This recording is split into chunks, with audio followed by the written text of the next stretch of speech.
Stephen நெட்ஃபிளிக்ஸில் சென்ற வாரம் வெளியாகி முற்றிலும் புதுமுகங்கள் சேர்ந்து எடுத்து இன்று உலக அளவில் கலக்கி வரும் ஒரு Tamil psychological thriller. Tamil psychological thriller வரிசையில் ஒரு முக்கியமான படமாக மாறியுள்ள ஸ்டீஃபன் படத்தின் லீட் ரோலில் நடித்த கோமதி சங்கருடன் இன்றைய பாட்காஸ்ட் நம்ம சினிமா கிச்சடி சேனலில். So once again, welcome back to Cinema Kichadi. Cinema Kichadiல ரொம்ப நாள் கழிச்சு வேற ஒரு வெளியிலேருந்து ஒரு ஆர்டிஸ்ட்டை இன்வைட் பண்ணும், பாட்காஸ்ட் பண்ணும் அப்படின்ற ஒரு பெரிய இன்ட்ரெஸ்ட். அப்படி ரீசெண்டாக என்ன இன்ஸ்பயர் பண்ணுறது, ரொம்பவே இம்ப்ரெஸ் பண்ண ஒரு பெர்ஃபார்மன்ஸ் ஸ்டீஃபன் படத்தில் நடித்த கோமதி சங்கர். கோமதி சங்கர்னு ஒன்று நிறைய பேர் வந்து நான் ஃபஸ்ட்டு இந்த கோமதி சங்கர் யார், இந்த படத்தில் யாரும் ஃபீமேல் நடிச்சிருக்காங்களா அப்படின்ற மாதிரிலாம், யார் அந்த கோமதி சங்கர், யார் ஹீரோயின்னா என் ஃபேஸ்புக்கில் 2-3 பேர் கமெண்ட் போட்டிருந்தாங்க. அது பொண்ணு இல்லை பையன் அப்படின்னு சொல்லிட்டு நானே போய் வெரிஃபை பண்ணிக்கிட்டேன். நான் ஒருவேளை இந்த படத்தில் நடிச்ச வேற யாரும் சொல்றாங்களோ அப்படின்னு. கோமதி சங்கர்னா இந்த விருதானா அப்படின்னு சொல்லிட்டு. Welcome to cinema Kichdi Gomathi Shankar. I am Goms அப்படின்றதான் உங்களுடைய ரொம்ப இன்ட்ரெஸ்டிங்கான உங்களோட ஐடி. அந்த இன்ஸ்டாகிராம் ஐடியில் நான் போய் சர்ச் பண்ணிட்டு இருந்தப்போ ஒரே ஒரு ஃபோட்டோ வந்து என்னை ரொம்ப ஆக்சுவலாக வந்து இம்ப்ரெஸ் பண்ணிச்சு, அது டிஸ்டர்பும் பண்ணிச்சு. என்ன அப்படி கேட்டிங்கன்னா, ஐ திங்க் நீங்கள் ஒரு 3-4 வருஷத்துக்கு முன்னாடி ஏதோ ஒரு ஃபோட்டோ மட்டும் போட்டிருக்கிறீங்க. ஃபோட்டோ போட்டு இப்படியே வெயிட் பண்ணியே தான் போயிருமா வாழ்க்கை அப்படின்ற மீனிங்கில் ஒரு உங்களுக்கு ஞாபகம் இருக்கா என்னன்னு தெரில. நீங்கள் நிறையா போஸ்ட்லாம் போட்டிருக்கீங்க, இப்படியே வெயிட் பண்ணிடுவான் போயிருமா அப்படின்னு சொல்லிட்டு போட்டிருந்தீங்க. அது உங்களுடைய எந்த பாயிண்டில் அந்த போட்டிங்க, இல்லை ஏதாவது ஒரு பெரிய விஷயத்தை எதிர்பார்த்து வெயிட் பண்ணிட்டு இருந்தீங்களா? அப்போ நீங்க இவ்வளோ ரிசர்ச் பண்ணதுக்கு ரொம்ப நன்றி. பேர் வந்துட்டு இன்ஸ்டாகிராம்ல வந்துட்டு the name is Gomes. And அந்த போஸ்ட் எல்லாம் வந்து லைக் நீங்க சொன்ன மாதிரி லைக் 3-4 இயர்ஸ் பேக். ஜென்ரலாவே வந்துட்டு இந்த கோவிட்க்கு அப்புறமே வந்துட்டு இட் வாஸ் வெரி அந்த டைம்ஸே வந்துட்டு ரொம்ப இதுவாக தான் இருந்தது. லைக் ரொம்ப அன்சர்டன் டைம்ஸ், இந்த இண்டஸ்ட்ரி அன்சர்டன் இண்டஸ்ட்ரி. அண்ட் எனக்கு ப்ராப்பர் கனெக்ஷன்ஸோ இல்லாட்டி I don't belong here. I still don't feel like I belong here. I am a proper outsider. And I come from ஒரு normal family background with no cinema exposure, no nothing. So அந்த மாதிரி ஒரு இடத்துல இருந்து நம்ம இந்த attempt எடுக்கிறதே felt like ஒரு பிக் ஓவர் ஸ்டெப். ரேஞ்சும் தகுதிக்கெல்லாம் மீறின விஷயம்ட்டு.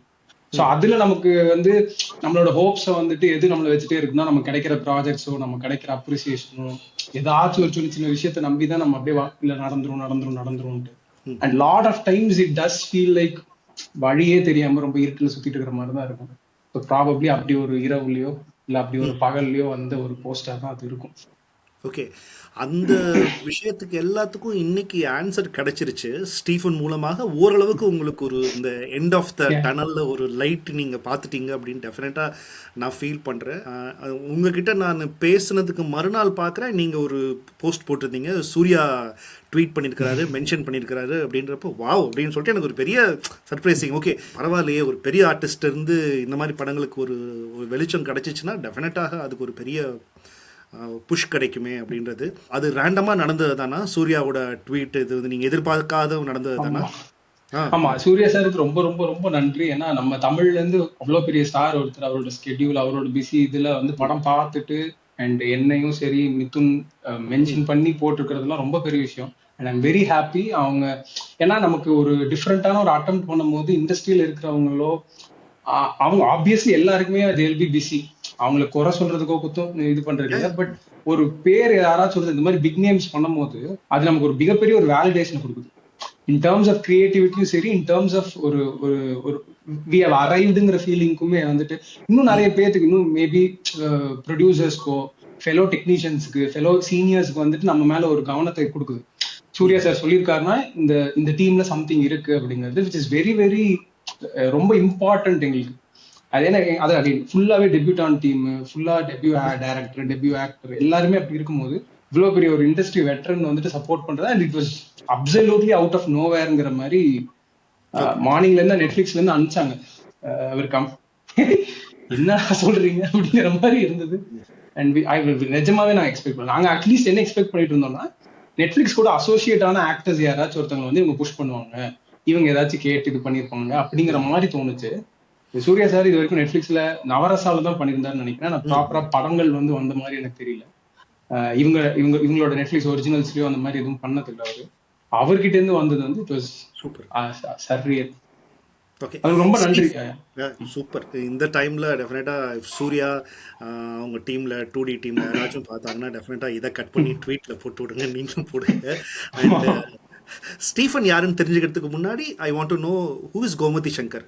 நான் பார்த்த வரைக்கும் கோமதி சங்கர் ஒரு வெறித்தனமான ஒரு நடிகனாகணும் அப்படின்னு, எப்படியாச்சும் நம்ம நடிகன் ஆயிடணும், நம்ம ஒரு கிரியேட்டர் ஆயிடணும், இந்த இடத்துல நம்ம ஒரு பேர் வாங்கிடணும் அப்படின்னு சொல்லிட்டு ஐ திங்க் நிறையா ஷார்ட் ஃபிலிம்ஸ் பண்ணியிருக்கிறீங்க. அதுவும் கோயம்புத்தூர் மாதிரியான ஒரு Tier 2 டவுன்லேருந்து, ஏன்னா கோலிவுட்டு சென்னையில் தான் எல்லாமே நடக்கின்றப்போ இங்கேருந்து இது ஸ்ட்ரகிள் பண்ணியிருக்கிறீங்கன்னு தெரியுது. உங்கள் ஊர்லேருந்து நிறைய சூப்பரான கிரியேட்டர்ஸ் எல்லாம் வந்துட்டாங்க ஆல்ரெடி. நக்கலைட்ஸ் ப்ரூவ் பண்ணிட்டாங்க, விஜய் எருமசானிலேருந்து விஜய் வந்துட்டாரு, டேரக்டராக வந்துட்டாரு, இப்படி யூடியூப்லேருந்து வந்துட்டாங்க. நீங்கள் யூடியூப்லேயும் இல்லை. ஸோ எப்போ நம்ம கோமதி சங்கர் யார் அப்படின்றத நீங்கள் கொஞ்சம் ஷார்ட்டாக சொல்லுங்கள். எனக்கு வந்து அந்த காலேஜ் முடிச்ச டைம்ல இருந்து I want to do something creative. During college and after college எனக்கு வந்து 9 to 5 நான் பர்பஸ்ஃபுல்லா சொல்ல வேணாம்னு நினைச்சேன். எல்லா இன்டர்வியூ இன்ஜினியரிங் படிச்சுட்டு வந்துட்டு சொன்னேன், இன்ஜினியரிங் படிச்சாதான் இங்க வர முடியும், அது ஒரு எழுதப்படாத விதி. அப்படி எழுதப்படாத விதி மூலமா படிச்சாச்சு. இங்க வரும்போது எனக்கு ஒரு 9 to 5 ஜாப் நமக்கு I don't think that will work for மீன்னு ஒரு ஃபீலிங். ஏதாச்சும் கிரியேட்டிவா பண்ணணும், டிஃப்ரெண்டா பண்ணணும், இன்ட்ரெஸ்டிங்கா பண்ணணும். Some over the other I fell into acting. அப்பையில இருந்து நடிக்கணும், நல்லா நடிக்கணும், நிறைய நடிக்கணும். அண்ட் அதுக்கு எனக்கு எப்படி எனக்கு ஒரு பாதையெல்லாம் எனக்கு அமைச்சுக்க தெரியல. இப்படி போகணும். இப்போ லுக்கிங் பேக் வந்துட்டு இந்த ஜர்னி வந்து எங்க வேணா எப்படி வேணா டீரைல் ஆயிருக்கலாம். ஒரு எவ்வளவோ கண்ணி வெடிகள் இருந்துச்சுங்கிற மாதிரி எப்ப வேணா வெடிச்சு செதறி இருக்க வேண்டிய ஜர்னி தான். ஏன்னா சொல்ற மாதிரி யூடியூப்ல இல்ல, இன்ஸ்டாகிராம்ல இல்ல. நான் வந்துட்டு இருந்த டைம் தான் அந்த யூடியூப்ல பூம் ஆச்சு, இன்ஸ்டாகிராம்லாம் வந்து அப்பதான் பூம் ஆச்சு. கொஞ்சம் அறிவு இருந்திருந்தா கூட அதை எடுத்து பண்ணி ஒரு இன்னும் கொஞ்சம் ஒரு செக்யூர் பாதையை ஏற்படுத்திட்டு இருந்திருக்கலாம். டெய்லி நைட் பதட்டப்பட்டுட்டே இருந்துட்டு தேவையில்லை. ஐயோ நமக்கு நாளைக்கு என்ன ஆகும். இதை வந்து கொஞ்சம் அவாய்ட். அவங்க ஜெர்னியும் டிஃபிகல்ட் தான். யூடியூப் மூலமா வந்தாலும் இன்ஸ்டாகிராம் மூலமா வந்தாலும் அவங்க ஜெர்னியும் டிஃபிகல்ட் தான். அட்லீஸ்ட் கொஞ்சமாச்சும் ஒரு சேஃப்டி நெட் இருந்திருக்குங்கிற மாதிரி இருக்கும். அதுவுமே இல்ல. சோ இது எல்லாமே கலந்து ஒரே மைண்ட்ல கோமதி சங்கர் யாருன்னா எப்படியாச்சும் நல்லபடியா நடிச்சிடணும்னு கிளம்பி வந்த ஒரு பையன். அது வந்து அட் எனி ஃபார்ம் தியேட்டரும் பண்ணியிருக்கேன், ஷார்ட் ஃபிலிம்ஸ், ஆல்பம் சாங்ஸ், இப்போ ஃபீச்சர் ஃபிலிம்ஸ்னு எதுலையாச்சும் நடிச்சு இதுவாகணும்னு வந்த ஒரு பையன் தான். அவனோட ஜர்னில இது வந்து ஒரு தொடர்ச்சியான ஒரு இதுவா இருக்கக்கூடிய ஒரு பையனா இருப்பான். இந்த மெனக்கடலும் இந்த விஷயங்களும் தொடர்ச்சியா இருக்கக்கூடிய ஒரு பையனா இருப்பாங்கிறது தான் ஷார்ட் ஃபார்ம்ல கோமதி சங்கர். ஸ்டீஃபனோட பைலட் ஃபிலிமே நீங்கள் வந்து 2020 எடுத்திருக்கிறீங்க அப்படின்றது மட்டும் எனக்கு தெரிய வந்துச்சு. அதுக்கப்புறம் வந்து சின்ன ஷார்ட் ஃபிலிம்ஸ் எல்லாம் நடிச்சிருக்கிறீங்க. இப்போ நீங்கள் சொல்லியிருக்கீங்க தியேட்டர் பண்ணியிருக்கிறீங்க. இது எல்லாமே நீங்கள் கோயம்புத்தூர் மட்டும்தான் டார்கெட் பண்ணீங்களா, இல்லை வேற ஊர்ல எல்லாம் போயிட்டு எக்ஸ்போஷர் ஆனீங்களா, இல்லை வேற பெங்களூர், சென்னை மாதிரியான இன்னும் பெரிய ஸ்டேஜில் போயிட்டு உங்களோட தியேட்டர் பெர்ஃபார்மன்ஸஸ் எல்லாம் காமிச்சிருக்கிறீங்களா? எப்படி? தியேட்டர் வந்து எல்லாமே சென்னையில தான். நான் வந்து 2017-18 டைம்ல சென்னைக்கு வந்து ஷிஃப்ட் ஆயிட்டேன். சென்னைக்கு வந்து இங்க ஆடிஷன்ஸ் போறது, இங்க வந்து என்னெல்லாம் ஆப்பர்ச்சுனிட்டிஸ் இருக்கோ, இங்க மேக்ஸ் அவுட் எவ்வளவு ட்ரை பண்ண முடியுமோ, இங்க தனியாக ஒரு ரூம் எடுத்து அந்த மாதிரி இருந்து பண்ணின்னு அப்படி ஒரு இதுதான். கோயம்புத்தூர்ல வந்து இந்த ஸ்பேஸ் ரொம்ப கம்மி. ஒரு நேச்சுரல் ப்ரொக்ரெஷனாவே யாரா இருந்தாலும் அவங்க என்ன தோணும்னா Chennai is the city to go. Tamil இண்டஸ்ட்ரினா சென்னை தான், இங்க நம்ம என்ன வேணா பண்ணிக்கலாம், பட் அங்கதான் போகணும் அப்படிங்கிற மாதிரி ஒரு இது வந்து. இப்ப டைரக்டர் கூட கிண்டல் பண்ணிட்டு இருப்பாரு, நீங்க கோயம்புத்தூர் வேணான்னு சென்னை போனீங்க, கடைசியில பார்த்தா கோயம்புத்தூர்லயே தான் உங்க படமா அமைஞ்சிச்சு, இன்னமும் என்ன சென்னையில் பண்ணிட்டு இருக்கீங்க அப்படின்னு. பட் என்னோட இது அப்படிதான். நான் வந்து கோயம்புத்தூர்ல சென்னை வந்துட்டேன். 7-8 இயர்ஸ் இங்க இருந்து நான் குட்டி குட்டியா படங்கள்ல சின்ன ரோல்ஸ், கிரௌடு, ஜூனியர் ஆர்டிஸ்ட், ஒரு டைலாக் பேசுற ஆள், இந்த மாதிரி விஷயங்கள்லாம் பண்ணிட்டு. அண்ட் இந்த பைலட்டுமே வந்துட்டு இன்னொரு ஸ்டோரிக்காக எடுத்த பைலட் தான். பட் இந்த பைலட் நல்லா வரவும் நிறைய இந்த அவார்ட் ஃபங்க்ஷன்ஸ்ல கொஞ்சம் ரெகக்னிஷன் கிடைக்கும். சரி, இதுவே ஏன் டெவலப் பண்ணக்கூடாது அப்படின்னு சொல்லி அப்படி டெவலப் பண்ணி வந்தது தான் ஸ்டீஃபன். அதுக்கு தான் இந்த ஒரு 2-3 இயர்ஸ். Okay, nice. நீங்கள் தான் இந்த படத்தோட ரைட்டர் அப்படின்றதும் ஸ்டீஃபன் படத்தில் இருந்துச்சு. இப்போ நம்ம ஸ்டீஃபனுக்குள்ளே வருவோம். ஸ்டீஃபனோட ஜேர்னியை பற்றியே நீங்கள் மென்ஷன் பண்ணியிருந்தீங்க உங்கள் இன்ஸ்டாகிராமில். ஏன்னா இது I can understand, it's a 5 years journey. புதுசாக வர்றவங்க எப்படி நெட்ஃப்ளிக்ஸில் போயிட்டு இதை அப்ரோச் பண்ணி பிச் பண்ணது அப்படின்றதே ஒரு பெரிய ஆச்சரியமா இருந்துச்சு. கோயம்புத்தூர்லேருந்து எப்படி நெட்ஃப்ளிக்ஸை அப்ரோச் பண்ணாங்க, இதுக்குண்டான பெரிய கைடோ பெரிய வீடியோஸோ எல்லாம் பெருசாக யாரும் சொல்லித்தரல. நிறையா இதுக்கு பார்த்தா நடுவில் மீடியேட்டர் இருக்கிறாங்க, புரோக்கர் இருக்காங்க, அவங்க மூலமாக தான் போக முடியும். அப்படின்றப்போ நீங்கள் எப்படி நெட்ஃப்ளிக்ஸை சாத்தியப்படுத்துனீங்க? ஏன்னா நெட்ஃப்ளிக்ஸ் தான் எல்லாருடைய கனவாகவுமே இருக்குமே. எவ்ரி கிரியேட்டர் அவங்களோட ஃபிலிம் வந்து நெட்ஃப்ளிக்ஸில் ஃபீச்சர் ஆகணும் அப்படின்றது. How did you even made it possible அப்படின்றத எக்ஸ்பிளைன் பண்ண முடியுமா? இந்த என்டையர் ப்ராசஸ்ல ஒரே ஒரு டிஸ்க்ளைமர் வந்து என்னன்னா, we are ஒரு complete rarity. Netflix has never done this before. அவங்க வந்து படம் ப்ரொடியூஸ் பண்ண படத்தை இது வரைக்கும் அக்வயர் அவங்க அப்படி பண்ணி ஒரிஜினல்ஸா அவங்க பெருசா இது பண்ணல. ரொம்ப ரொம்ப ரொம்ப கம்மி. அவங்க இந்த இந்த இந்த ஒரு ப்ராசஸாவே அவங்க இதுவும் பண்றது இல்லை.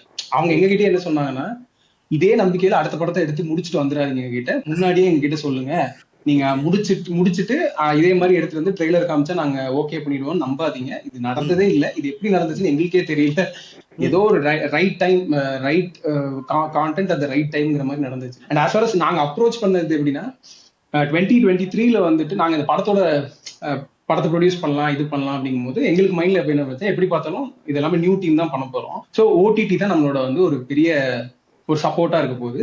தியேட்டருக்கு அப்புறம் ஓடிடி தான் நம்மளோட இதுவா இருக்கும். ஸோ நம்ம ஓடிடிக்கு வந்து என்ன பண்ணணுங்கிற ஐடியா நம்ம முன்னாடியே வச்சுக்கணும்னு சொல்லிட்டு நான் ஒரு ஆன்லைன் ஒர்க் ஷாப் ஒன்று பண்ணியிருந்தாங்க. பியார் சினிமான்னு சொல்லி தமிழ்ல ஒரு ஆன்லைன் ஒர்க் ஷாப் ஒன்று பண்ணியிருந்தாங்க. அவங்க ஹவு டு செல் டு ஓடிடிஸ்ங்கிற மாதிரி ஒரு தலைப்புல ஒரு இது வச்சிருந்தாங்க. நான் சொன்னேன், மிதுன் நீங்க அட்டன் பண்ணுங்க, அதை நமக்கு ஏதோ ஒரு வகையில் இது ஹெல்ப் ஆகலாம் அப்படிங்கிற மாதிரி அப்போ சும்மா சொல்லியிருந்தது. அவர் அட்டன் பண்ணிட்டாரு, it was all okay. And cut back அப்புறம் 2 years கழிச்சு இங்கே அப்ரோச் பண்ணும்போது மிதுனுக்கு திடீர்னு தோணுச்சு, ஒய் நாட் நமக்கு அந்த ஓடிடி ஒர்க் ஷாப் அட்டன் பண்ணோம் இல்லையா, அதுல இருக்கிற மெயில்ஸுக்கு அனுப்புவோம். It's accidentally it happen to be Netflix mail ID. அதை எங்களுக்கு அனுப்பும் போதும் தெரியல, அதுல ஒர்க் பண்ணிட்டு இருந்த அவரோட மெயில் ஐடி கிடைச்சது. அண்ட் ஸோ அந்த மெயிலுக்கு வந்து மிதுன் ட்ரெய்லர் அனுப்புறாரு நைட் ஒரு 11 o'clock 11:10 மாதிரி. அவங்க கிட்ட இருந்து 11:25 ஒரு reply, can we have a Vimeo link of the film அப்படின்னு. சரி ஓகே, எல்லாம் அனுப்புறதால சரி Vimeo அனுப்பிச்சோம். நைட்டு பார்த்து முடிச்சுட்டு நெக்ஸ்ட் டே மார்னிங் அவங்க கால் பண்ணி வெரி இன்ட்ரெஸ்டட் இன் திஸ், ஆனா கொஞ்சம் வெயிட் பண்ணுங்க, எங்களோட டீம் எல்லாருமே பார்க்கணும் அப்படிங்கும்போது அதெல்லாம் ஓகே, நீங்க யாரு அப்படின்னு. அவங்க வந்து நெட்ஃபிளிக்ஸ் இருந்தாங்க. நெட்ஃபிளிக்ஸ் ஏஜென்ட்டா, யாரு நீங்க, அதை ஃபர்ஸ்ட் சொல்லுங்க அப்படிங்கிற மாதிரி தோணிட்டு இருந்துச்சு. அதுக்கப்புறம் தான் வந்துட்டு அவங்க ஆக்சுவலாவே நெட்ஃபிளிக்ஸ்ல ஒர்க் பண்ணிட்டு இருக்கிறவருன்னு சொல்லிட்டு அவங்க அதுக்கப்புறம் டீம்ஸ் எல்லாருமே ஒருத்தங்களா பார்த்து லைக் ஒரு 6 to 7 daysல அவங்க வந்து ஒரு இனிஷியல் அக்ரிமெண்ட் வந்து இது பண்ண சொல்லிட்டாங்க. It's very good. And also அவங்க தான் நெட்ஃபிளிக்ஸ், நாங்க ஆக்சுவலா அவங்க அப்ப பேசிட்டு இருக்கும்போது கூட நெட்ஃபிளிக்ஸ் ஒரிஜினல்ஸ்க்காக பண்றாங்கன்னு யோசனையே இல்லை.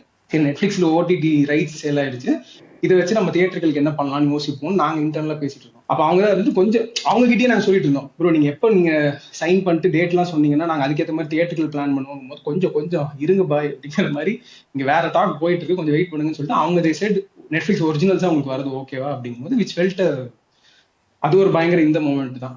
நாங்க ஆக்சுவலா படம் ஸ்டார்ட் பண்றதுக்கு முன்னாடி நெட்ஃபிளிக்ஸ்ல போஸ்ட் தியேட்டர்கள் வந்தா ரொம்ப சூப்பரா இருக்கும்னு அப்பாஸ் போட்டது தான். பட் எங்களுக்கு எப்படின்னா, அதெல்லாம் வாய்ப்பே இல்லை, அதெல்லாம் எங்கேயோ கிடக்கு, அதெல்லாம் நம்ம எதிர்பார்க்க வேணாம், நம்ம வேலையை பார்ப்போம் அப்படிங்கிற மாதிரி இருந்தது. இந்த நெட்ஃபிளிக்ஸ் ஒரிஜினலா மாறுறது வந்து பயங்கர இதுவா இருந்தது. சார் ஆக்சுவலாக பெரிய கூஸ்பம் ஸ்டோரி தான் எனக்கு கேட்குறப்போ. ஏன்னா நான் இதை ட்ரை பண்ணியிருக்கேன், நடக்கலை. நான் வெளிநாட்டில் உட்காந்துட்டு நான் ஸ்காட்லாண்டில் இருக்கிறேன். இப்போ நான் இதை பற்றி நான் இங்கே நிறையா ரிசர்ச் பண்ணி, இங்கே அவ்வளோ ஃபெஸ்டிவல்ஸ் நடக்குது, நெட்ஃப்ளிக்ஸ்க்கு எப்படி பிச் பண்ணுறதெல்லாம் இங்கே நான் உட்காந்து தேடி படிச்சுட்டு இருந்தப்போ இது ஒரு பெரிய கேஸ் ஸ்டடியாக இருக்கும் அப்படின்னு நினைக்கிறேன் கோமதி சங்கர். இது ஃப்யூச்சரில் இந்த வீடியோ பார்க்குறவங்களுக்கோ பாட்காஸ்ட் பார்க்குறவங்களுக்கோ நீங்கள் ஒரு பெரிய இன்ஸ்பிரேஷனாக இருப்பீங்க. நீங்களும் டைரக்டர் மிதுனும் டெஃபினட்டாக. No doubt. ஸ்டீஃபனுக்குள்ள வருவோம். ஸ்டீஃபனுக்கும் கோமதி சங்கருக்கும் டிஃபரன்ஸ் இருக்கா இல்லையா? கோமதி சங்கர் ஸ்டீஃபன் கிடையாது இல்ல. அந்த படம் சொன்ன சைக்காலஜி ரொம்ப இன்ட்ரெஸ்டிங்கான ஒரு சைக்காலஜி. அந்த படம் நான் ஒய்ஃப் எல்லாரும் தான் சேர்ந்து தான் பார்த்துட்டு இருந்தோம். ஒய்ஃப் வந்து ஒரு கவுன்சிலிங் சைக்காலஜிஸ்ட். அதுக்கப்புறம் இந்த படம் பார்த்து முடிச்ச பிறகு இவங்களுக்கு அவங்க சொன்னாங்க, ரொம்ப அதில் இருக்கிற சில சோஷியோபாத் அந்த டிசார்டரை ரொம்ப கரெக்டாக ஸ்டடி பண்ணியிருக்கிறாங்க. இந்த படம் எடுத்தவங்க ரொம்பவே கரெக்டாக இது பண்ணியிருக்கிறாங்க. இவன் வந்து ஒரு பேத்தாலஜிக்கல் லேயர். இவன் வந்து சின்ன வயசுல இதெல்லாம் இருந்தாதான் இருக்கணும் அப்படின்னு அவசியமே இல்லை. There is no need for that anybody. அதை ரொம்பவே அழகா இதை சொல்லியிருக்கிறாங்க அப்படின்னு அவங்க பாயிண்ட் ஆஃப் வியூல இருந்து சொன்னாங்க. நான் சொன்னேன், அது எப்படி ஏதாவது ஒன்று நடந்தாதானே நடந்திருக்கும் அப்படின்னு நான் சொன்னேன். அது எப்படி அப்படி நடக்கணும்னு அவசியமே இல்லை. அவங்க ஜீன்ல இருந்திருக்கலாம், அவனோட ஃபோர் ஃபாதர்ஸ்ல இருந்திருக்கலாம், அந்த கேரக்டரிஸ்டிக் அவனுக்கு டிரான்ஸ்ஃபர் ஆயிருக்கு. அவன் அந்த மாதிரிலாம் நடக்கணும்னு உலகத்துல எந்த அவசியமே இல்லை. அதெல்லாம் நம்ம சினிமா பார்த்து நமக்கு ஒரு விஷயத்த நம்ம மைண்ட்ல ஆட்டோமேட்டிக்கா புகுத்திட்டாங்க. ஸோ அந்த விஷயத்த நீங்க எப்படி பிடிச்சிங்க? மேபி இந்த படம் பார்க்காதவங்களுக்கு இந்த ஒரு பர்டிகுலர் இடம் மேபி ஒரு ஸ்பாயிலர் மாதிரி தான் இருக்கும். நீங்க மேபி ஸ்கிப் பண்ணிடலாம், இந்த இடத்த ஸ்கிப் பண்ணிக்கலாம். இந்த கேள்வியை வந்து இந்த ஹோல் ஐடியாவை எங்க இருந்து நீங்க இன்ஸ்பயர் ஆனீங்க, எப்படி எடுத்தீங்க? ஆமா, it could contain a lot of spoilers, but முடிஞ்ச அளவுக்கு I'll also be வெறும் அப்ஜெக்டிவா மட்டும் பேசிடுறேன். ஜென்ரலி காஸ் அண்ட் எஃபெக்ட்ங்கிற டேர்ம்ஸ்ல இருந்தா இது வரும்.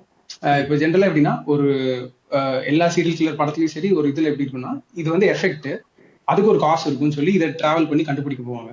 இந்த காசு இருக்கிற அவங்க என்ன சொல்ல ட்ரை பண்ணுவாங்கன்னா இந்த எஃபெக்ட்டுக்கு இந்த காசு ரொம்ப முக்கியமானது அப்படின்னு. பட் ஆக்சுவல் ரியாலிட்டியில இதே காசு இருக்கிற ஒரு 1000 பேர் இருப்பாங்க. அவங்க எல்லாருக்குமே 1000 டிஃப்ரெண்ட் லைஃப் வாழ்ந்துட்டு வந்திருப்பாங்க. எதனால? நம்ம எல்லாருக்குமே இன்ட்ரூசிவ் தாட்ஸ் இருக்கு. இது நம்ம அதை அப்ளை பண்றது இல்லை.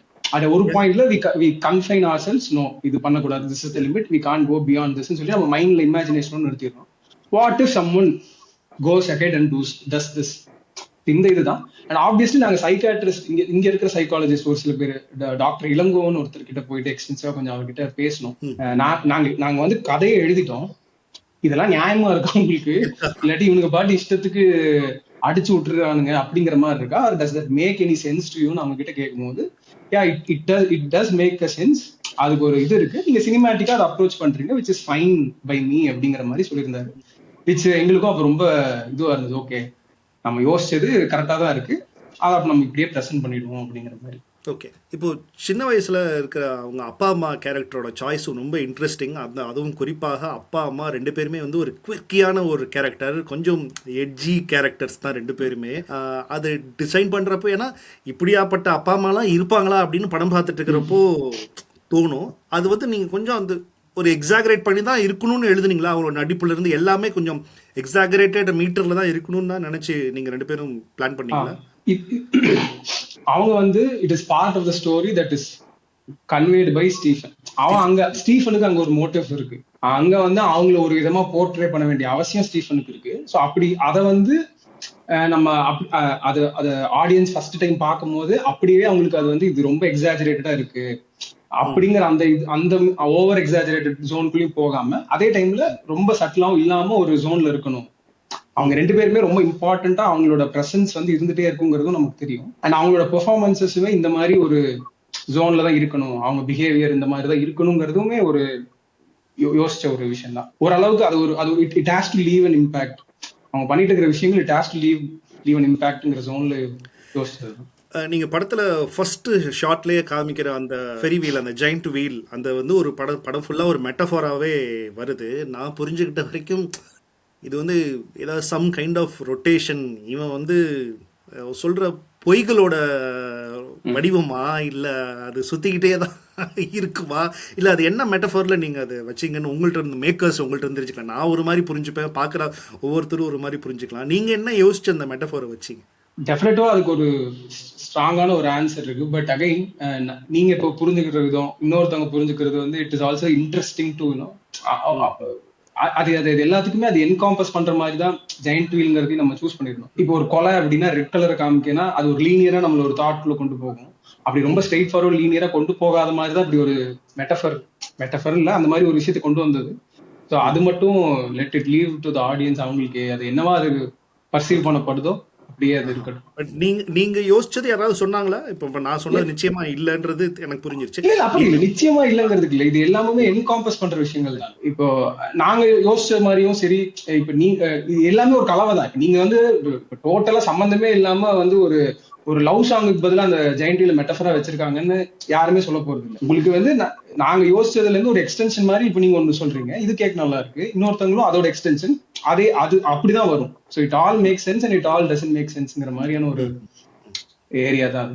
ஒரு நடிகனா இந்த படத்துல வந்து ஒரு ஃபர்ஸ்ட் படத்துல ஒரு புல் ஆஃப் பண்ணக்கூடிய ஒரு ரோல் இல்லை, it's not something very easy. இவ்வளவு டேரிங்கான ஒரு ரோல், பயங்கர படம் ஃபுல்லாவே உங்க ஷோல்டர்ல கேரி ஆகுறது. ஒரு ஃபர்ஸ்ட் படத்துல ஒருத்தர் யாரா அந்த பையன் அப்படின்ற மாதிரி தான் எல்லாரும் பேச ஆரம்பிச்சிருக்காங்க. இன்ஸ்டாகிராம்ல எல்லாரும் யோசிக்கிறாங்க, நிறைய ரிவ்யூஸ்ல எல்லாம் இந்த விஷயத்தை தான் மீன் பண்றாங்க.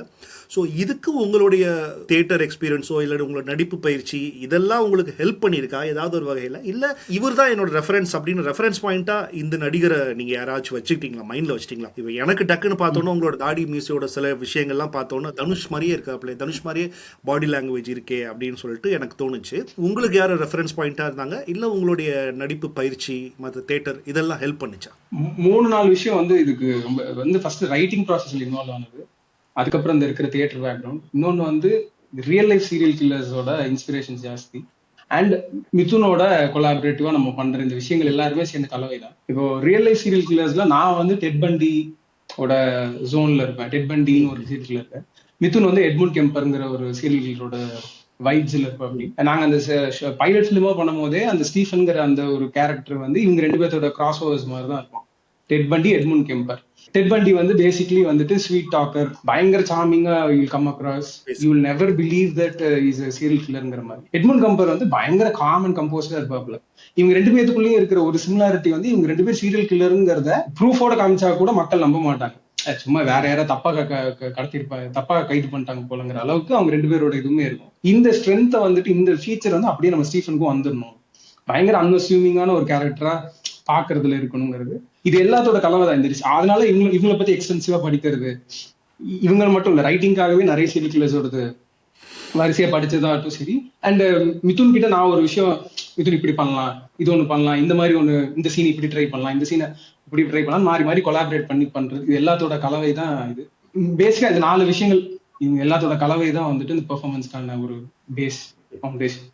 உங்க பார்வையில சினிமா அப்படின்றது என்னவா இருந்துச்சு? நீங்க ஒரு கம்ப்ளீட் யங்ஸ்டர், நியூபி தான், பட் இருந்தாலும் ஒரு இன்டென்ஸான ஒரு சினிமாவை முதல் படமாவே எடுத்திருக்கிறீங்க. உங்க பார்வையில சினிமா எப்படி இருக்கணும்? ஏன்னா சினிமாவோட எப்படி இருக்கணும்ன்ற அந்த லாங்குவேஜும் டெஃபினேஷனும் ஒவ்வொரு காலகட்டத்திலையும் முன்னாடிலாம் 5 வருஷம் 10 வருஷத்துக்கு ஒரு தடவை மாறிக்கிட்டு இருந்துச்சு. இப்பெல்லாம் எவ்ரி 1 இயர்க்கே மாறிக்கிட்டு இருக்குது.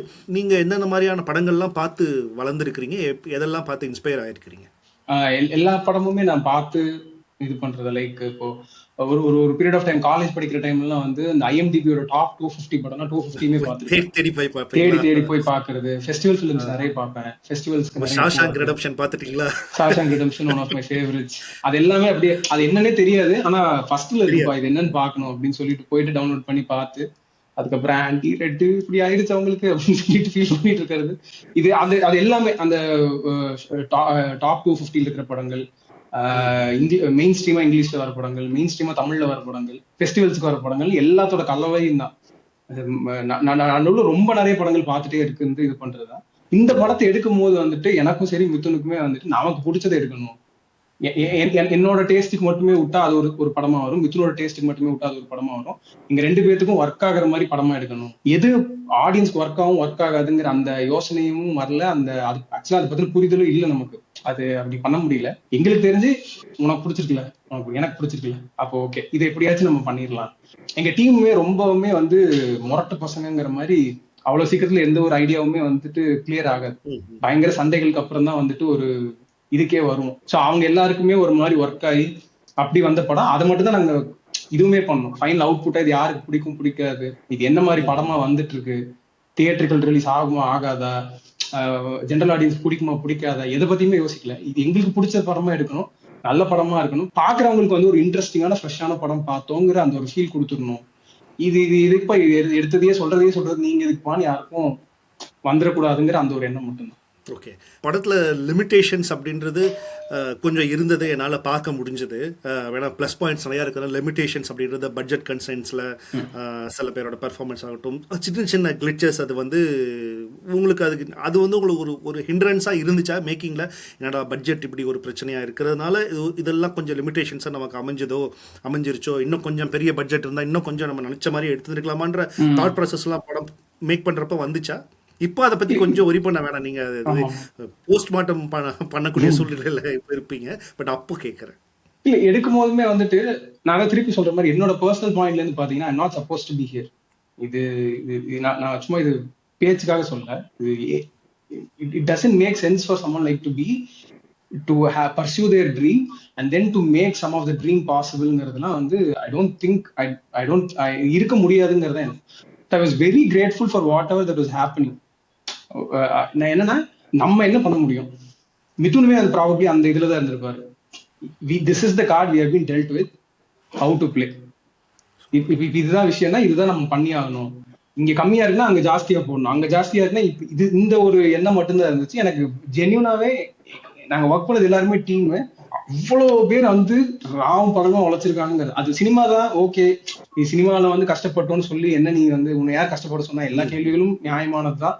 இதை விட வெளியே கஷ்டப்படுறவங்க மக்கள் ரொம்ப பேர் இருக்காங்க, அது எதையுமே டினை பண்ணல. பட் இவங்க பண்ண அதுக்காக இவங்க பட்ட கஷ்டமும் எங்க டீமா நாங்க ஒர்க் பண்ண விதம், அது எல்லாமே வந்து நடந்துட்டு இருக்கும்போது எது கம்மியானாலும் சரி எது ஜாஸ்தியானாலும் சரி, focus was always on to get the job ton. முடிச்சிடணும், நல்லபடியா முடிச்சிடணும். அந்த எண்ணங்கள் மட்டும்தான் இருந்தது. இந்த தெரிஞ்ச டீமுக்குள்ள ஒர்க் பண்றதுனால கோயம்புத்தூர் மாதிரியான ஒரு சின்ன ஒரு லிமிட்டட் உங்களுக்கு ரொம்ப பழகிய ஏரியாக்குள்ள ஒர்க் பண்றதுனால நிறைய விஷயங்கள் ஈஸியா நடந்துருச்சா உங்களுக்கு? அதாவது உங்களுக்கு மேக்கிங்ல, ஏன்னா இப்போ சினிமா அப்படின்றப்போ ஒரு பெரிய சினிமா எடுக்கிறப்போ ஏகப்பட்ட இதெல்லாம் இருக்குல்ல, ரூல்ஸ் அண்ட் ரெகுலேஷன்ஸ்லாம் இருக்கு. அதெல்லாம் இல்லாம ஒரு தெரிஞ்ச சர்க்கிள்குள்ள ஒர்க் பண்றப்போ இன்னும் ஈஸியா சில விஷயங்கள் நடந்துருச்சா கண்டிப்பா? இப்போ மேக்கிங்ல அந்த மாதிரி ஏதாவது சுவாரஸ்யமான சம்பவங்கள் சொல்ல முடியுமா? இல்ல, இப்போ லொகேஷன்ஸாவும் சரி, இப்போ எனக்கே வந்து இது ஃபர்ஸ்ட் ஃபிலிம். நான் இதுக்கு முன்னாடி பண்ண எல்லா படத்துலயுமே வந்து அது மொத்தமா சேர்த்தாலே 10 நாள் கூட செட்டுக்கு போயிருக்க மாட்டேங்கிற அளவுக்கு, ஆனா ஒரு 7-8 படம் இருக்குங்கிற மாதிரி. அப்ப அதே மாதிரி இங்க வந்து ஒரு 30 நாள். அப்போ ஃபர்ஸ்ட் டே 1ல இருந்து எப்பவுமே ஒரு பதட்டமோ எதுவுமே இல்லாம எங்களால எப்படி ஒர்க் பண்ண முடிஞ்சுன்னா, எங்க டீம் இப்ப எப்படி பார்த்தாலும் இது நம்ம டீம் தான். இப்ப நான் தப்பு பண்ணா இன்னொருத்தன் காப்பாத்துவான், அவன் தப்பு பண்ணா இன்னொருத்தன் காப்பாத்துவான். இது ஒண்ணு இருந்துட்டே தான் இருக்கும்.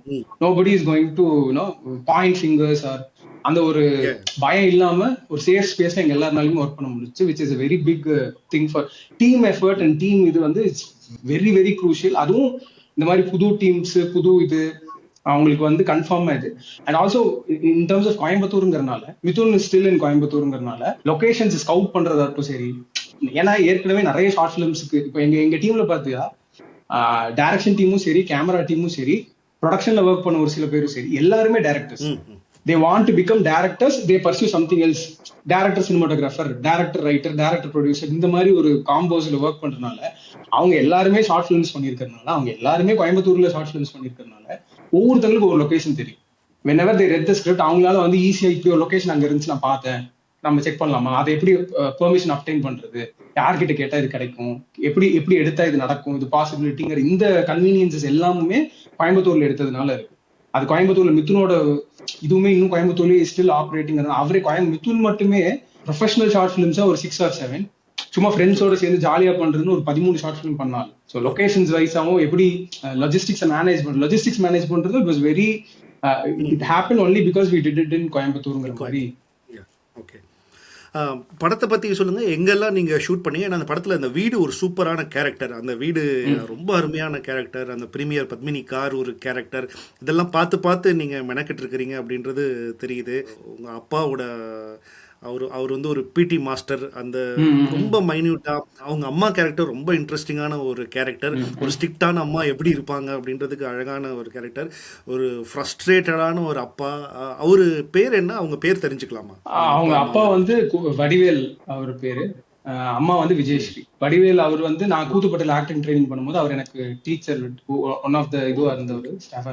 மூடர் கூடம்ல அவரோட முக்கியமான ஒரு ரோல் பண்ணிருப்பாரு. கரெக்ட். அவரை திட்டினா அவருக்கு லூசுன்னு யாராவது சொன்னா அவர் கோவம் வருங்கிற மாதிரி இது பண்ணிருப்பாரு.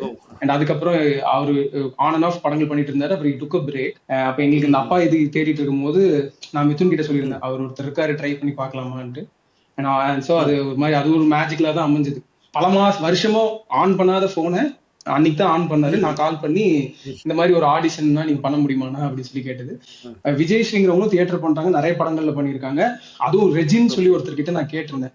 அவர் நிறைய படத்தை கேஸ்டிங் டைரக்டரா பண்ணார். ரெஜிங்கிறவரும் எனக்கு வந்து கூத்துப்பட்டில ஸ்டாஃபா இருந்தாரு. அவர்கிட்ட நான் கேட்டிருந்தேன், இந்த மாதிரி ஒரு அம்மா கேரக்டர்னா இப்படி ஒரு விஷயங்கள்லாம் இருக்கு, இதுல ஆக்டிங் ஸ்கோப் நிறைய இருக்கு, நீங்க யாராச்சும் ஒரு சஜஸ்ட் பண்ண முடியும்னா. அதுல 1-2 பேர் சஜஸ்ட் பண்ணியிருந்தாங்க. அப்ப அவங்களும் ஆடிஷன் பண்ணும்போது அப்படி வந்தவங்க தான். Okay, super. இந்த படத்தை தயாரிச்சவங்க இப்போ நீங்க எல்லாரும் ஃப்ரெண்ட்ஸாக சேர்ந்து தயாரிச்சிங்களா இல்லை எப்படி? நீங்க ஏன்னா நீங்க ப்ரொடியூஸ்டு ஃபிலிமை தான் இப்போ நெட்ஃப்ளிக்ஸ்க்கு அப்ரோச் பண்ணேன் அப்படின்னு சொன்னீங்க. இப்போ யார் லோக்கல்ல இருந்தா நீங்க ப்ரொடியூசரா நீங்க? மிதுனோட அப்பாவுக்கு தெரிஞ்ச ஒருத்தர் வந்து இந்த மாதிரி படத்துல இன்வெஸ்ட் பண்ணலாங்கிற மாதிரி ஒரு சின்ன ஐடியா இருந்தது. சரி சொல்லி நம்ம ட்ரை பண்ணி பார்ப்போம். நிறைய இங்க ட்ரை பண்ணோம். ஸ்டோரியோட இது வந்து டோட்டலா டிஃப்ரெண்டா இருக்கனாலையும் புது டீம் அப்படிங்கறதுனால நோபடி வாஸ் இன்ட்ரெஸ்டட். கொஞ்சம் அவங்க they had their reservations, which was okay. இது எப்படி தியேட்டர்ல ஒர்க் ஆகும் தெரியல, ரொம்ப டார்க்கா இருக்கு, இந்த மாதிரி காமெண்ட்ஸ் இருந்தது. அண்ட் அவங்க வந்து சோ அதனால நான் மிதுன் என்ன பண்ணாரு, மிதுன் கிட்ட ஒரு லவ் ஸ்டோரி ஒன்று இருக்கு, அதோட ஒரு ஷார்ட் ஃபிலிம் ஒன்று இருக்கு, அதை போட்டு காமிச்சாரு. ஏன்னா பாக்குறவருக்கு ஒரு 60-65 வயசு ஆகுது, லவ் படம் ஒரு மாதிரி இருக்குன்னா ஒர்க் ஆயிடும்ட்டு அவர் பார்த்துட்டு ஓகே வேற ஏதாச்சும் இருக்கா அப்படின்னு. சரி ஓகே இது காம்போன்னு சொல்லி இது காமிச்சா இந்த சீரியல் கில்லருக்கு அவரு இது நல்லா இருக்கே பண்ணலாமே அப்படின்ட்டு. அப்பதான் சரி அவரு தான் வந்துட்டு ஃபர்ஸ்ட் ஒரு இது எடுத்தது. அது மாதிரி எங்க டிஓபி வந்து கோகுல் கிருஷ்ணான்னு சொல்லி அவரும் வந்து ஆசையை கிளப்பி விட்டது மிதுன் கிட்ட. பேரலா இது நடந்துட்டு இருக்கும்போது இந்த பட்ஜெட்ல முடிச்சிடலாம், இவ்வளவு பட்ஜெட்ல முடிச்சிடலாம்னு ஒரு ஆசையை ஏற்படுத்தி இவரும் உள்ள வரும். மிதுனோட அப்பா வந்துட்டு சரி இந்த பட்ஜெட் வரும்போது மிச்சத்தை நம்ம போட்டு பண்ணிக்கலான்னு. பட் அவர் சொன்னதை விட டபுள் 2x ஆயிடுச்சு பட்ஜெட். பட் அகைன் அது ஒன்ஸ் உள்ள கால் எடுத்து வச்சதுனால அப்படியே அது கண்டினியூ பண்ணி நல்லபடியா முடிச்சிட்டு. இப்போ டைரக்டர் பற்றி கேட்கணும். இந்த படத்திலேயே மிதுன்றது உங்கள் சைல்ட்ஹுட் ஃப்ரெண்டாக ஒரு கேரக்டர் வரும். நிஜமாவே மிதுன் உங்களோட சைல்ட்ஹுட் ஃப்ரெண்டா இல்லை மிதுனும் நீங்கள் இல்லை படத்துக்காக தான் நீங்கள் 2 பேரும் ஜாயின் பண்ணி ஒர்க் பண்ணிட்டு இருக்கீங்களா? அவர் 2017 வந்து ஒரு ஷார்ட் ஃபிலிமுக்காக ஆடிஷன் கால் ஒன்று பண்ணியிருந்தாரு. அதுக்கு ஆடிஷன் போயிருந்தோம். அப்பவே வந்து 2 ரவுண்ட் 3 ரவுண்ட் ஆடிஷன் வச்சு லொகேஷனுக்கு கூப்பிட்டு வந்து ஆடிஷன் வச்சுலாம் பண்ணிட்டு இருந்தேன். அப்படின்னா ஒரு யோசிச்சேன், இப்போ ஷார்ட் ஃபிலிம் தானே எடுக்கிறாங்க, ஃபீச்சர் ஃபிலிம் ரேஞ்சுக்கு என்னெல்லாமோ வீடியோ எல்லாம் வச்சு கேமரா DSLR எல்லாம் வச்சு எடுத்துட்டு இருந்தாங்க. DSLR வச்சு ஆடிஷன் எடுக்கிற அளவுக்கு ஷார்ட் ஃபிலிமா? யூஸ்வலா நம்ம படத்தோட ஆடிஷன்ஸ்லயே நிறைய இடத்துல போன்ல தான் எடுப்பாங்க. ஒரு சில பேர் கண்ணாலேயே எடுத்துக்கிறோம் அப்படின்னு நீங்க பாட்டு நடிங்க, நாங்க டேரக்டர் கிட்ட சொல்றோம்னு சொல்லிடுவாங்க. இவங்க வந்து DSLRல வச்சு வீடியோ எடுத்துட்டு இருந்தாங்க. பயங்கரமான ஆளா இருப்பாரு அப்படிங்கிற மாதிரி இருந்தது. அண்ட் அதுக்கப்புறம் செலக்ட் தான் பண்ணது அந்த ஷார்ட் பிலிம்ல வந்துட்டு அந்த சப்போர்ட்டிங் கேரக்டர் மாதிரி ஒரு இதுதான், அப்படிதான் பழக்கம். இது வந்து 2017ல. அதுக்கப்புறம் தொடர்ச்சியா அவரோட ஷார்ட் பிலிம்ஸ் எல்லாத்துலயுமே அவர் என்னன்னா இன்னொன்னு ஸ்கிரிப்ட் ஏதாச்சும் எழுதினாருன்னா அவர் ட்ரஸ்ட் பண்ற ஆட்கள் கிட்ட எல்லாத்தையும் கொடுத்துருவாரு, படிச்சுட்டு நீங்க சொல்லுங்க அப்படின்னு சொல்லி. அப்ப நம்ம மாறி மாறி பேசுறது, இல்ல மிதுன் இது இப்படி இருக்கலாம் அப்படி இருக்கலாம் அப்படி அனுப்பிச்ச ஒன் ஆஃப் த ஸ்கிரிப்ட் தான் வந்து இந்த ஷார்ட் பிலிம்கான ஸ்கிரிப்ட், ஸ்டீஃபனோட ஷார்ட் பிலிம்கான ஒரு ஐடியா. அதை அனுப்பும் போது இதுல மாறி மாறி பேசிட்டு இருக்கவும் மிதுனுக்கு சரி இவன் எல்லாமே விசித்திரமா சொல்றானே அப்படிங்கிற மாதிரி பட்டுச்சு. அதுல இன்னொருத்தர் தான் நடிக்க வேண்டியதா இருந்தது. ஆனா எனக்கு இந்த கேரக்டர் தான் எழுதினதுக்கு அப்புறம் ஒரு இதுவா இருந்துச்சு. அதுலயும் நான் கொஞ்சம் டைலாக்ஸ் எழுதியிருந்தேன். இவன் இன்ட்ரெஸ்டிங்கா இருக்கானு சொல்லி சும்மா கேட்டேன் மிதுன் கிட்ட, மிதுன் இந்த ஷார்ட் பிலிம் நான் வேணா நடிக்கட்டுமா அப்படின்ட்டு. அவன் ஒரு நிமிஷம் நான் சொல்றேன் கோம்ஸ் அப்படின்னாரு. அப்படி எனக்கு ஒரு மாதிரி அசிங்கமா இருந்துச்சு, என்னடா இப்படி போய் அப்படி கேட்க கூடாது இல்ல, நல்லா இருக்காது இல்லைன்னா. அப்புறம் திடீர்னு வந்து நீங்களே பண்ணுங்க அப்படின்ட்டு அப்படிதான் ஷார்ட் பிலிம் பண்ணோம். ஃபீச்சர் பிலிமுக்கு பண்ணும்போதுமே நான் தான் நடிக்க போறேன்னு சொல்லி எல்லாம் எழுதல. ஷார்ட் பிலிமுக்கு நம்ம அப்படி கேட்டு வாங்கிக்க முடிஞ்சது, ஃபீச்சருக்கு அப்படி பண்ண முடியாது. இதுக்கு ஒரு தனி பிசினஸ்னு ஒரு விஷயங்கள் இருக்கு. அதோட மிதுனோட சாய்ஸ் தான். வெளியே ஒரு ப்ரொடியூசர் கிட்ட போகும்போது மட்டும் அவங்க வந்து நம்ம சொல்ற லீடு வச்சு போய்க்கலாங்கிற மாதிரி ஒரு ஆப்ஷன் வந்துச்சு. அது அவர் வேணாம் அப்படிங்கிற மாதிரி ரிஜெக்ட் பண்ணிட்டாப்ல. அதுக்கப்புறம் அவங்க தான் ப்ரொடக்ஷன் அப்படி வரும்போது Mithun was very supportive and Goms தான் பண்ணணும் அப்படிங்கிற மாதிரி. And hopefully I repaid his ட்ரஸ்ட்ங்கிற மாதிரி. டெஃபினட்டா நான் உங்க இன்ஸ்டாகிராம் சொன்னீங்க, you are an excellent find to Tamil cinema. So பெண் ரசிகர்கள்லாம் டெஃபினட்டா இப்போ அதிகமாக இருப்பாங்க. இந்நேரம் உங்களோட இன்ஸ்டாகிராம் ஃபாலோவர்ஸ் இந்நேரம் ஜாஸ்தி ஆயிருந்திருக்கணும், கூடிய சீக்கிரம் ஆயிரும் அப்படின்னு நான் நினைக்கிறேன். டு ராப் அப் வந்து சில ஒன் வேர்டான சில கொஷின்ஸ் தமிழ் சினிமா அண்ட் உங்களோட ஃபேவரேட்ஸ் அதை பற்றிலாம் தெரிஞ்சுக்கலாம் அப்படின்னு சொல்லிட்டு சில கேள்விகள். உங்களுடைய டாப் 5 ஃபேவரட் ஃபிலிம்ஸ், அது எந்த லாங்குவேஜில் வேணா இருக்கலாம். எல்லா லாங்குவேஜ்னா ஃபர்ஸ்ட் கொட்டுக்காளி வந்து ரொம்ப பிடிக்கும், பயங்கரமான இது.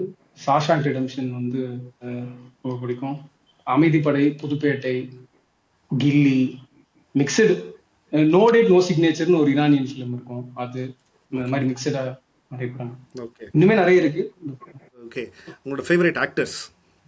நிறைய ஆக்டர்ஸோட பெர்ஃபார்மன்சஸ் வந்து ரொம்ப பிடிக்கும். இப்போ கமல் சார் வந்து அன்பே சிவம், நாயகன், விருமாண்டி இந்த மாதிரி இது.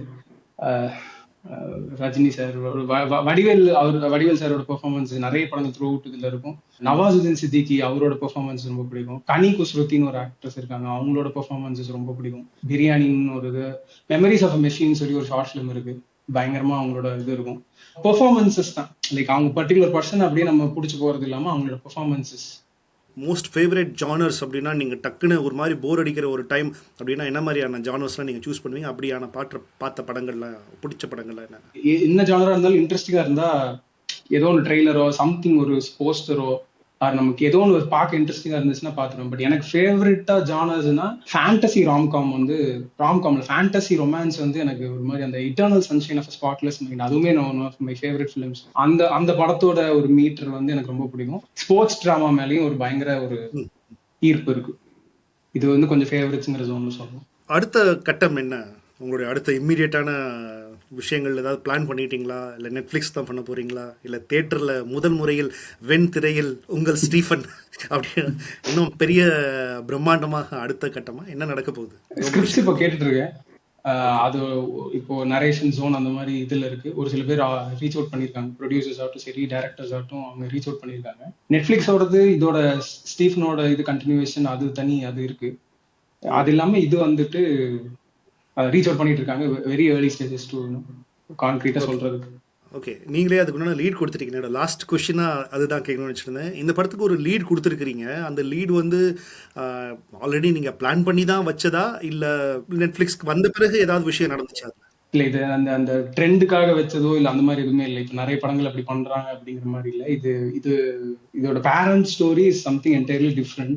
அந்த பேரண்ட் ஸ்டோரியோட ஒரு கிளை கதை தான் ஸ்டீஃபனே. அது அவன் ஸ்டீஃபன் வந்து இஸ் a வெரி பிக் மனிப்புலேட்டர். அவன் ஒரு பெரிய ஒரு சர்வைவர் கூட. அப்படி அவன் சர்வைவாய் அவனுக்குன்னு ஒரு படத்தையே அவன் உருவாக்கிக்கிட்டாங்கிற மாதிரியான ஒரு ஸ்பேஸ் தான் அது. So parent story is still there. Lot of exciting stuff are still there to be made. Super. Thank you very much Gomathi Shankar, இந்த இன்டர்வியூ கொடுத்ததுக்கு. இன்னும் தமிழ் சினிமாவில் மிகப்பெரிய உயரத்துக்கு போகணும். ஸோ நிச்சயமாக தமிழ்நாடு வர்றப்போ உங்களை டெஃபினட்டாக மீட் பண்ணக்கூடிய சான்ஸ் கிடைச்சா நம்ம மீட் பண்ணுவோம் நம்ம. And thank you very much for your time. And cinema khichdi and இந்த வீடியோவை நீங்கள் இன்ஸ்டாகிராம் ஆர் எங்கே பார்த்தாலும் நீங்கள் போய் ஸ்டீஃபன் படத்தை நெட்ஃப்ளிக்ஸில் ரிலீஸ் ஆகிருக்குது. கோமதி சங்கர் கம்ப்ளீட்டான ஒரு நியூ ஃபேஸ். எல்லாருமே யங் பசங்க எல்லாரும் சேர்ந்து, நம்ம ஊர் பசங்க, கோயம்புத்தூர் பசங்க சேர்ந்து, கோயம்புத்தூர் மக்களோடு சேர்ந்து அட்டகாசம் பண்ணியிருக்காங்க. ஸோ போய் நிச்சயமாக அந்த படத்தை பாருங்கள். ஒரு பெரிய ஷாக் உங்கள் எல்லாருக்குமே அந்த படத்தை காத்துட்ருக்குது. சாதாரணமாக எண்ணிடாதீங்க அவரை, இப்படி வந்து அமைதியாக பேசுகிறாரு அப்படின்னு எண்ணிடாது. கிட்டத்தட்ட அவர் அமைதிப்படைன்னு சொன்னோன்னு தான் ஞாபகத்துக்கு வருது. ஓ, இவர் அமைதிப்படையா, ரைட்டு, அந்த மாதிரி தான் நம்மள்ட்ட நடிக்கிறாப்புல அப்படின்னு சொல்லிட்டு அட்டகாசமான ஒரு பெர்ஃபார்மன்ஸ் இந்த படத்தில் நம்ம கோமதி சங்கர் கொடுத்துருக்கிறாரு. நிச்சயமாக போய் பார்த்துட்டு நீங்கள் அந்த படத்தை இன்னும் நிறைய இடத்துல ப்ரொமோட் பண்ணிங்கன்னா அவங்களுக்கும் பெரிய ஹெல்ப்ஃபுல்லாக இருக்கும். Thank you bro. த்ரூ திஸ் வந்து word of mouth has been a huge இது bonus for us. Lot of people அவங்க வந்து இன்ஸ்டாகிராமில் மெசேஜ் பண்ணுறாங்க. அண்ட் தேர் நாங்கள் சொன்னதுக்கப்புறம் அவங்க ஸ்டோரிஸ் போடுறாங்க, ரீல்ஸ் பண்ணுறாங்க, போஸ்ட் எழுதுறாங்க, ரைட்டப்ஸ் எழுதுறாங்க, ட்விட்டர், ஃபேஸ்புக்னு. அவங்க எல்லாத்துக்குமே நன்றி. அண்ட் இது வரைக்கும் ஓடிட்டு இருக்கிறது எல்லாமே அந்த பீப்புள் சப்போர்ட் ஓடிட்டு இருக்கோம். அண்ட் இனிமேலுமே அது கண்டினியூ ஆகும்னு நான் நம்புகிறேன். Thank you so much. Thanks. Thank you so much. Thank you.